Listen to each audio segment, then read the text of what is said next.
Military prose about the events in Chechnya at the turn of the 20th century, War and Peace.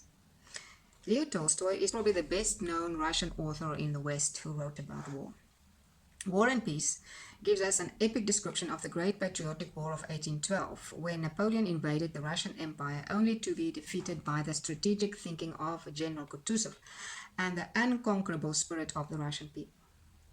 Here already we get a glimpse of the sense of honor, loyalty, and bravery of the soldiers, respect for officers, and their high sense of duty, which reaches its peak in the military prose of World War II. But Tolstoy also wrote about the Caucasian War in his lesser known but not less important works, namely the Cossacks and Haji Murad. Leo Tolstoy wrote in his diary, when he lived in the Caucasus, "This wild region is really great, a place where strangely and poetically two completely contradicting things flow into one, namely war and freedom." After Tolstoy came Sholokhov, whose Quiet Flows the Don is an epic description of the First World War and the Civil War between the Bolsheviks and the Mensheviks. This novel gives us a deep and heartbreaking insight into the turmoil and complexity of brothers fighting with brothers. It shows how the changes in history, with the coming into power of new ideas and systems, inevitably destroys not only the old as an abstract, lifeless concept, but the people themselves. Then we have the Great Patriotic War, better known as World War II of the 1940s. As all Soviet literature was written behind the Iron Curtain, it is not widely accessible to the Western public.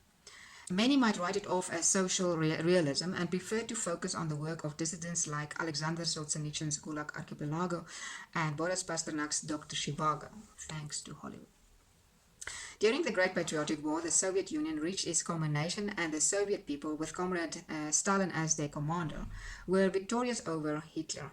The most inspiring work about this war is probably once again Mikhail Sholokhov, but this time in a short story, The Fate of a Man. Today's military prose developed out of these roots, although there is a postmodern tendency to rewrite the past and question the truthfulness of past battles and stories about those battles. In Afrikaans, we have a saying, to throw the baby out with the bathwater.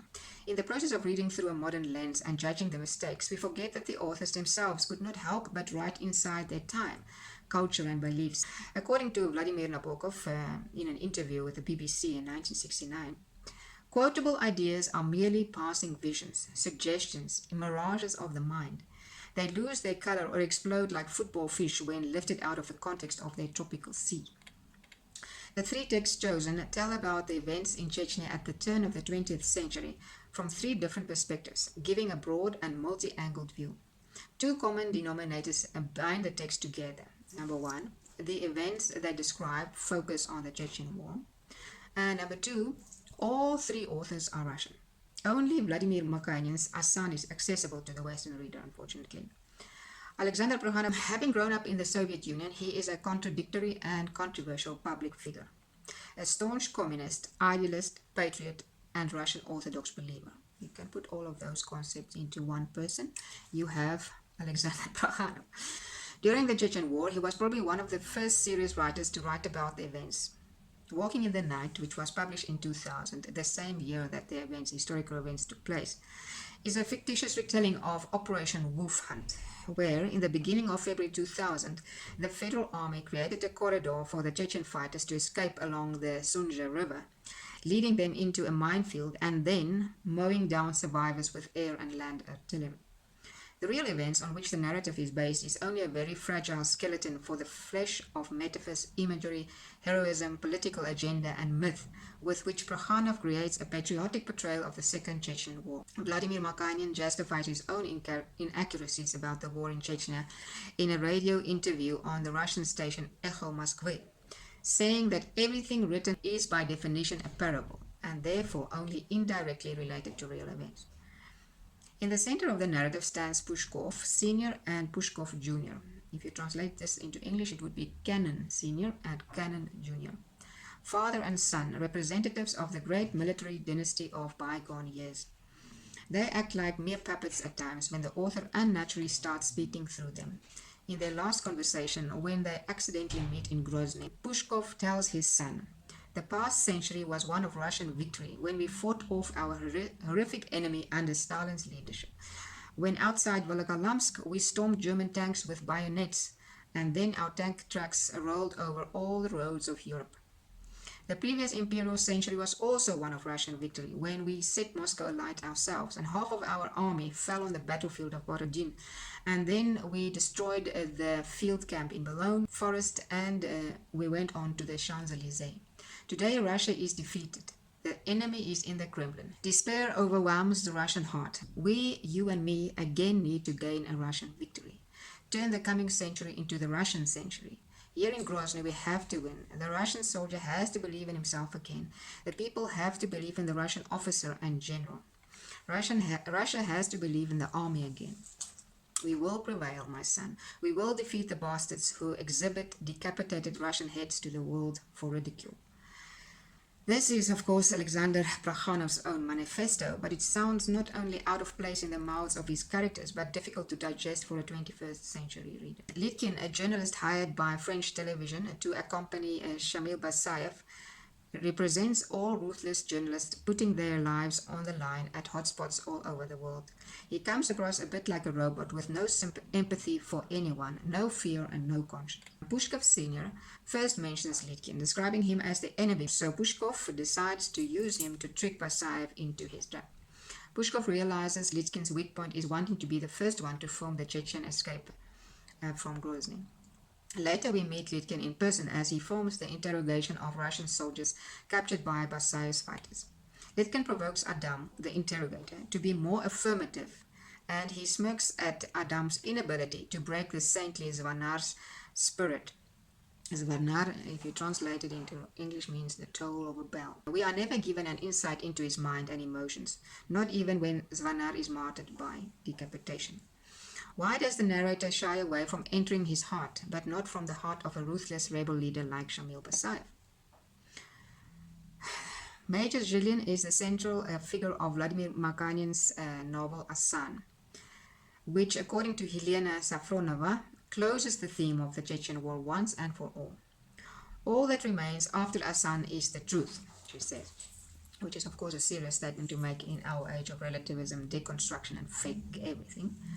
What is truth after all? The main character is the new Russian anti-hero who entered Russia just about simultaneously with the collapse of the Soviet Union.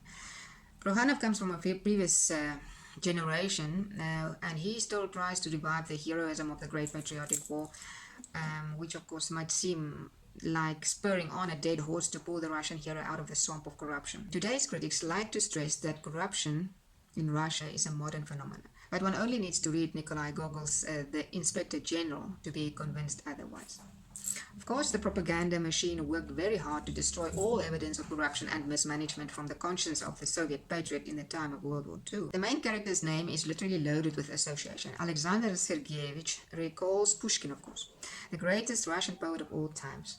Zhilin is the name of Leo Tolstoy's hero in The Caucasian Prisoner, which on its own opens up a whole bunch of associations, which is Pushkin's poem The Caucasian Prisoner, a classic Soviet comedy called The Caucasian Female Prisoner, Sergei Bodrov's film about the Chechen War, also called The Caucasian Prisoner, Makanin's sensational book, which is the same name, where a possible sexual attraction between a Russian soldier and his youthful Chechen prisoner is suggested. Apart from these obvious associations, or maybe not so obvious, the author then opens up another layer when he explains the possible origin of Asan, who is then, we will see later, associated with Zhilin himself. An explanation given by Major Bazanov, the reading major, whose spirit was broken during the Afghan war and who now spends all his time reading up on Chechnya's history. He believes Asan appeared as a counterbalance to Alexander the Great. That is why Asan wants blood. It is an interesting theory, though by placing it in the context of the tipsy ravings of a useless Russian army officer who started reading up on the history of Chechnya only recently, the likelihood of this theory being true is undermined. Nevertheless, it gives us something to think about, because the name Alexander appears in various forms in the Caucasus. Aslan with the Chechens, Sandra with Abkhazians, and simply Alexander with Georgians. Iskander, Skanderber, these are all Alexanders. Russian readers find this novel difficult to digest for various reasons. It deals with and opens up a painful, embarrassing, and even shameful wound very much like the Vietnam War for Americans, though there are more differences than parallels here. And it also relentlessly focuses on the materialistic and corrupt aspect of the Chechen War, with no sensational or heroic fighting scenes. And at first glance, it appears to be anti-patriotic. Non-Russian readers find it just as difficult, but for other reasons. Probably some texts are so embedded in culture, language, history, and reality particular to a certain country that for an outsider scrutinizing it in its translation and without the contextual layers, it might be incomprehensible. James Joyce, for instance, drew the following conclusion about Pushkin's captain's daughter. I cannot understand how you can be entertained by such simple fairy tales, which might have amused one's boyhood, of soldiers and camps, villains, gallant heroes, and horses galloping over the wide open spaces, and tucked away in a suitable corner a beautiful maiden of about 17 years of age to be rescued by at a suitable moment. There was not a pin's worth of intellect in it. In Russian will tell you that James Joyce totally missed the point of the narrative by thinking it is about a pretty girl rescued by a gallant soldier. Peter Ballon, a Dutch blogger and a reviewer, declares Assan to be unconvincing as a literary work. And because he finds it hard to read due to its stiff style and the world it is describing, which he says is one of the most unpleasant places under the sun. Vladimir Makanian gives the reader too few islands to rest from the ugly in the book. Peter believes Makanian could have rather taken a lesson from Tolstoy, who knew that when you write about war, you ought to touch on peace from time to time, for the sake of the reader. The criteria he uses to judge whether Assan is a literary work or not is of course groundless. Literature by definition is often hard to read due to its stiff style. One does not need to look much further than modernist writers like James Joyce and Virginia Woolf or James Coetzee. Makanian is unobtrusively in dialogue with mostly Tolstoy's work about the Caucasian War. But the Western reader is mostly unfamiliar with these works, which is evident in Peter Ballon's criticism. Interestingly, it is especially the differences between War and Peace and Assan which highlights the reality of how Russia's present attitude to war has changed. Assan's setting is the Chechen War, but very few battles are described. This creates an eerie Chekhovian effect, where the most violent action is behind the scenes. All the characters do are drive around in their jeeps, have conversations on the phone, drink, talk, and worry. Makanian only indirectly refers to islands of peace. When the stress gets too much, Zhilin phones his wife as he longs for the normal world where his wife and daughter live in a double-story house by